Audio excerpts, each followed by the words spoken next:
نحمده ونصلي على رسوله الكريم اما بعد رب اشرح لي صدري ويسر لي امري واحلل عقدة من لساني يفقهوا قولي۔ چلیے ہم دعا کو کنٹینیو کرتے ہیں۔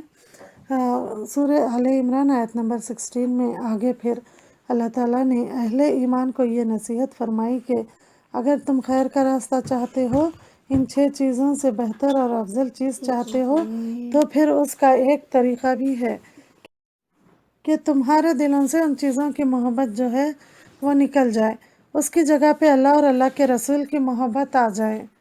وہ چیزیں بھی اپنے ساتھ رکھو تم، لیکن ان چیزوں کے پیچھے چل کے اپنا جو ہے بیڑا غرق نہ کر لو، اپنی دنیا اور آخرت برباد نہ کرو۔ تعلق رکھو ان کے ساتھ بھی، لیکن ایسا طریقہ بتا دیتا ہوں کہ اللہ سے وہ دعا مانگ کے تم جو احسن راستہ ہے، جو افضل راستہ ہے، جو اعلیٰ راستہ ہے، جو بہتر چیز ہے، وہ اپنے آپ تمہارے دلوں میں آ جائے گی۔ اللہ تمہیں اس کی توفیق عطا فرما دے گا۔ فرمایا کہ اللہ تعالیٰ سے یوں دعا کیا کرو، الذین یقولون، یہ جو چیزیں ہیں 3، ان سے بہتر چیزیں یہ کن لوگوں کے لیے ہے؟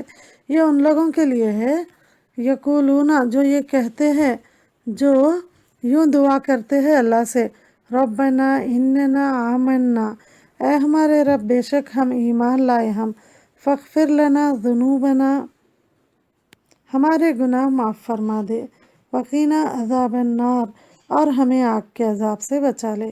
فرمایا کہ تم آخرت کو ترجیح دینے والے ہو، آخرت کا انتخاب کر لیا تم نے، تو اللہ تعالیٰ سے یہ دعا مانگتے رہو، آخرت والے کام تمہارے آسان کر دوں گا۔ اور اگر دنیا کا انتخاب کرنا ہے تو پھر اللہ فرماتے ہیں زین للناس، اس میں نے اٹریکشن پیدا کر دی ہے، اس میں تمہارے دل اپنے آپ کھینچے چلے جائیں گے، شیطان مکمل طور پہ اس طرف لگا دے گا۔ جو راستہ تم اختیار کرو گے وہ شیطان والا راستہ ہے، ان کی محبت ایسی ڈالے گا تمہارے دلوں میں کہ نماز کا وقت بھی نہیں ملے گا، کپڑے کبھی صاف نہیں رہیں گے۔ ایک مسلمان کو شرم آنی چاہیے یہ بات کہتے ہوئے کہ کپڑے صاف نہیں رہتے، 5 نمازیں ہیں، 5 نمازیں انسان وقت پہ نہ پڑھ سکے، اس سے بڑی بدنصیبی اور محرومی کی بات کیا ہے؟ بہت بڑا جہاد ہے یہ 5 نمازیں، یہ معمولی بات نہیں ہے۔ موسیٰ علیہ السلام نے معراج کی رات یہ بات فرمائی تھی نا کہ یہ لوگ 5 نمازیں بھی نہیں پڑھ سکیں گے۔ یہ بات بالکل صحیح ہے، 5 نمازیں بھی نہیں پڑھ سکتے، لیکن اللہ فرماتے ہیں کہ تم یہ دعا کرو گے مجھ سے، ربنا اننا آمنا، یا اللہ ہم آپ پہ ایمان لائے، فاغفر لنا ذنوبنا، یا اللہ ہمارے گناہ معاف فرما دے، وقنا عذاب النار، اور آگ کے عذاب سے ہمیں بچا دے۔ تو اللہ فرماتے ہیں کہ میں تمہارے لیے افضل راستہ، اعلیٰ راستہ سہل اور افضل بنا دوں گا، آسان بنا دوں گا، اس میں تمہارے لیے خواہش پیدا کر دوں گا۔ نماز میں اتنی محبت تمہیں ہو جائے گی، قرآن سے اتنی محبت تمہیں ہو جائے گی کہ سارا وقت تمہارے لیے بڑا آسان ہو جائے گا نکلنا۔ آپ اپنی عادت بنا لے، اتنا جو ہے قرآن مجید میں نے ہر حال میں تلاوت کرنی ہے۔ اگر پھر واقع آپ قرآن کا وقت نکال کے عادت بنا لیں گے، جس روز آپ تلاوت نہیں کریں گے آپ کا دل بے چین ہو جائے گا۔ جو آدمی 5 وقت نماز پڑھنے کا عادی ہوتا ہے وہ تو مضطرب رہتا ہے، دیکھتا رہتا ہے کہ وقت ہو نماز کا اور وہ ادا کرے نماز۔ وہ تو بے چین ہو جاتا ہے جب وقت گزرنے لگتا ہے، اور یہی بات اللہ فرماتے ہیں کہ اگر مجھ سے دعا مانگو گے تو میں یہ کر دوں گا۔ دعا جو ہے یہ بہت بڑا وسیلہ ہے مسائل کے حل کرنے کا۔